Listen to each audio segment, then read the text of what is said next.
الحمد لله وكفى وسلام على عباده الذين اصطفى أما بعد فأعوذ بالله من الشيطان الرجيم بسم الله الرحمن الرحيم يا أيها الذين آمنوا اتقوا الله وقولوا قولا سديدا. بات تو آپ کے سامنے تفصیل سے ہمارے مولانا نے رکھ دی ہے. ہماری زندگی اسلام کے مطابق گزرے یہ اہم چیز. ہم سب نے کلمہ پڑھا ہے لا الہ الا اللہ محمد الرسول اللہ. ہم اس مالک کے ہم غلام ہیں. وہ ہمارا آقا، وہ ہمارا مولا، اسی کے ہم غلام ہیں. تو ہم کس کی بات مانیں گے؟ اللہ کی بات. اس کے حکم کے مطابق زندگی گزاریں گے اور جو حکم ادا کرے وہ نبی کے طریقے پر. دیکھو یہ نکاح جو ہے وہ ایک عبادت ہے.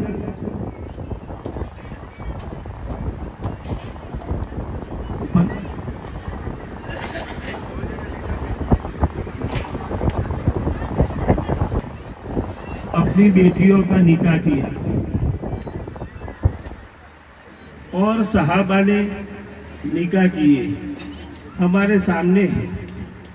تو کہ بھی نکاح اتنا سادہ جس میں کوئی جھنجھٹ نہ ہو اور فضول خرچی رسم و رواج، تو اس نکاح میں کیسے برکت ہوگی؟ اللہ ناراض ہو، اللہ کا نبی ناراض ہو ہمارے نکاح میں اگر ایسا ہو گیا تو اس میں برکت کیسے پیدا ہوگی؟ لیکن ہم نے کیا سمجھا ہے یہ تو سماج کا ہے، یہ تو خاندان کا مسئلہ ہے، یہ تو کرنا ہی پڑے گا، کھلانا ہی پڑے گا، بارات کو لانا ہی پڑے گا اور یہ چیزیں کرنی ہی پڑے گی. یہ شریعت میں نہیں ہے، کسی کتاب میں نہیں ہے. ہمیں تو بہت آسان طریقے سے سمجھایا ہے کہ نکاح تو بہت آسان ہے اور بڑی عبادت ہے، یہ معمولی چیز نہیں ہے. لیکن ہم نے جو ہے اس کو ٹیڑھی کھیر سمجھا ہے.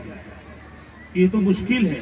اگر کسی کو کہا جائے کہ بھئی دیکھو بہت سیدھا سادہ سنت کے مطابق آپ نکاح کرو، کہ مولانا یہ تو نہیں ہو سکتا، خاندان والوں کو کیا کہیں گے، فلاں لوگ کیا کہیں گے، فلاں لوگ کیا کہیں گے، تو ہم جو ہے ڈر رہے ہیں.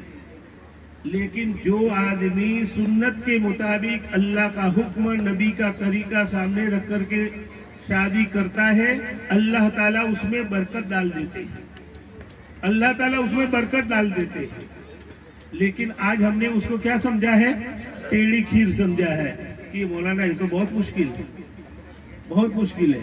ہمارے یہاں ابھی ایک نکاح ہوا تقریباً رمضان سے پہلے. اللہ نے مال ہے لیکن سیدھا سادہ نکاح کیا اور کچھ مہمانوں کو بلا کر کے ولیمہ کر دیا. بس گھر والوں کو، رشتہ داروں کو بلایا اور کھانا کھلا دیا اور اپنی بچی کو دلہا کے گھر خود جا کر کے چھوڑ آئے. تو ہم نے اس کو ٹیڑھی کھیر سمجھا ہے. ٹیڑھی کھیر سمجھتے ہیں آپ؟ ایک لطیفہ ہے. ایک حافظ صاحب تھے جو دونوں آنکھوں سے معذور تھے، نابینا تھے. ایک پڑھا رہے تھے، اس میں سے ایک بچے کو پوچھا کہ بیٹا تیری ماں نے کیا بنایا ہے؟ تو اس نے کہا میری ماں نے آج کھیر بنائی ہے.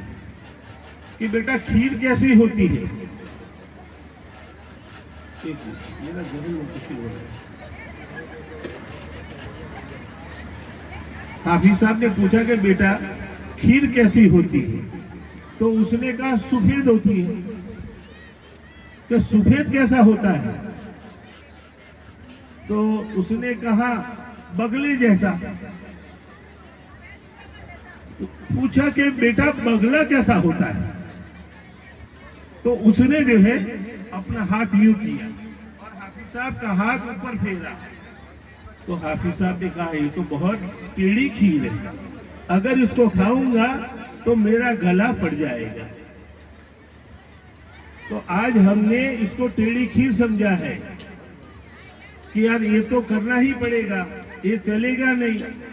تو میرے بھائیوں اور سننے والی ماں بہنوں, ہم اللہ اور اللہ کے نبی کے طریقے کو سامنے رکھ کر کے کام کریں گے تو انشاءاللہ اس میں برکت ہوگی اور اللہ تعالیٰ اس جوڑے کو ہمیشہ چلاتے رہیں گے. فتن و فساد سے حفاظت رہے گی, دونوں خاندانوں میں محبت رہے گی اور الفت. اللہ تعالیٰ ہم سب کو اس پر عمل کرنے کی توفیق نصیب فرمائے اور سادگی کے ساتھ عبادت سمجھ کر اس عمل کو کرنے کی توفیق عطا فرمائے. وآخر دعوانا الحمدللہ رب العالمین.